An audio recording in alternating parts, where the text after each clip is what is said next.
Hey guys, Bill Hebson, Workout America TV, and we're going to do a workout, a whole body circuit that is ideal for beginners, people beginning exercise or coming back to exercise after a layoff. And you never want to begin an exercise program with isolated muscle-specific work. We want to do whole body systemic exercise that provokes a change in whole body metabolism, at least I would recommend for 4 to 6 weeks before we then transition into any kind of muscle specific work, chest day, back day.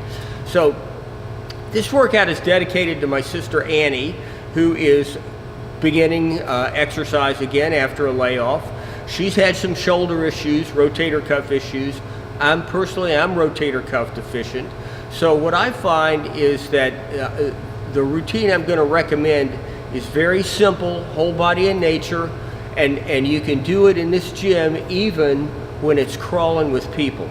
So essentially, we're going to do for upper body, we're going to do push, pull, and rotation for core, and then we're going to finish with body weight squats, and we're going to do a jump squat or an impulse squat so we have a little bit of velocity out of the bottom. Now I've had both hips replaced after 25 years of martial arts and professional dance. Annie has had both her hips replaced. So when I do squats, I normally use some kind of support. So you can do this whole workout right here, and basically this is a body weight workout. And I recommend people come back, they want to do whole body exercise, and you want to do big compound multiple joint activities, and I prefer standing to begin with, where we want to balance and control our own body weight as well as external resistance. So we develop really functional strength, balance, coordination, proprioception, things that you certainly don't get when we're sitting in a machine. The problem with the American lifestyle is we sit all the time. Traditional gym mentality would have you believe the antidote for all that sitting is more sitting. Bad thinking. So the sequence today is we're going to do an incline push-up. Now a regular push-up, you're controlling 75% of your body weight. If we just raise the angle of attack, we can modify the intensity. The same thing with a pull-up. So we're going to use the Smith machine where we've got the ability to variate the angle of attack. So we certainly do not want to do push-ups on our knees because it shortens the lever arm and it minimizes the involvement of the core. And a push-up, I got to tell you, is a fabulous core exercise. So we're going to do an incline push-up, an incline pull-up, and we're going to do that supinated here. I like that because you get better retraction, a little bit better bicep involvement. That kind of extreme supination can be stressful for the wrist and elbow for many people. So if that's stressful, don't be afraid to turn over and we'll pronate and go overhand with it. So upper body, push, pull, and rotate, incline push-up, inverted pull-up, tubing rotations, and then we're going to jump squat using the bar for support. So I'm going to roll through a whole sequence for you so you guys can kind of get a feel for the way that works. So I want to get kind of a good angle of attack here and full range of motion. The scapula is free. We get great scapular retraction and protraction.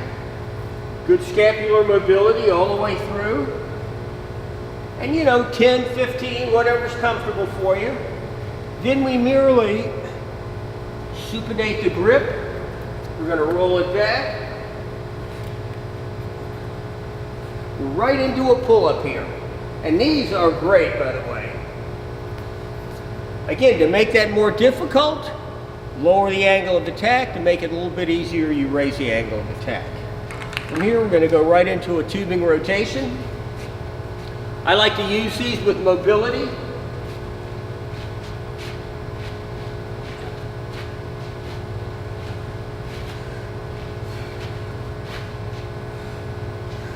And I normally do about 5 or 6 on each side, so that gives you a total of 12 rotations. I use this for support. Now you want to, depending on the facility with your knees and hips, you can adjust the the depth of the movement. I like to go to full flexion. That's comfortable for me when I use support. So we're going to drop all the way into it and press out. So this is a jump squat, and then we can do it also as merely an impulse squat, where we just, all we're doing is just adding a little bit of velocity out of the bottom. That's one round. I'm already breathing. 4 or 5 rounds of that only takes you about 20 minutes and you've done the whole body. Now you've got tremendous arm involvement with a push-up or an inverted pull-up. If you want to get a little bit more specific for the arms, you would do that after the circuit. You carry very little of your muscular body weight in your arms. Your arms, this has very little to do with this, with whole body metabolism. So you don't want to slow that circuit down by doing some kind of small little arm movement. Do the arms at the end. If you want to do some kind of isolated muscle specific stuff, that's your arm work at the end of the workout. So anyway, we're going to do a lot more of these little whole body workouts, beginner workouts, and this could be challenging for somebody at any level, depending on the amplitude, the angle of attack, the tempo, rep tempo, speed of movement. All of those things can really drive the intensity way up, so that you can make this very challenging for an athlete at any level, really. So this is Bill Hepson, Workout America TV. Annie, I hope you enjoy this, and we're going to have more coming at you. If you enjoyed this workout, please smash the like button and subscribe for more great content coming at you from Workout America TV.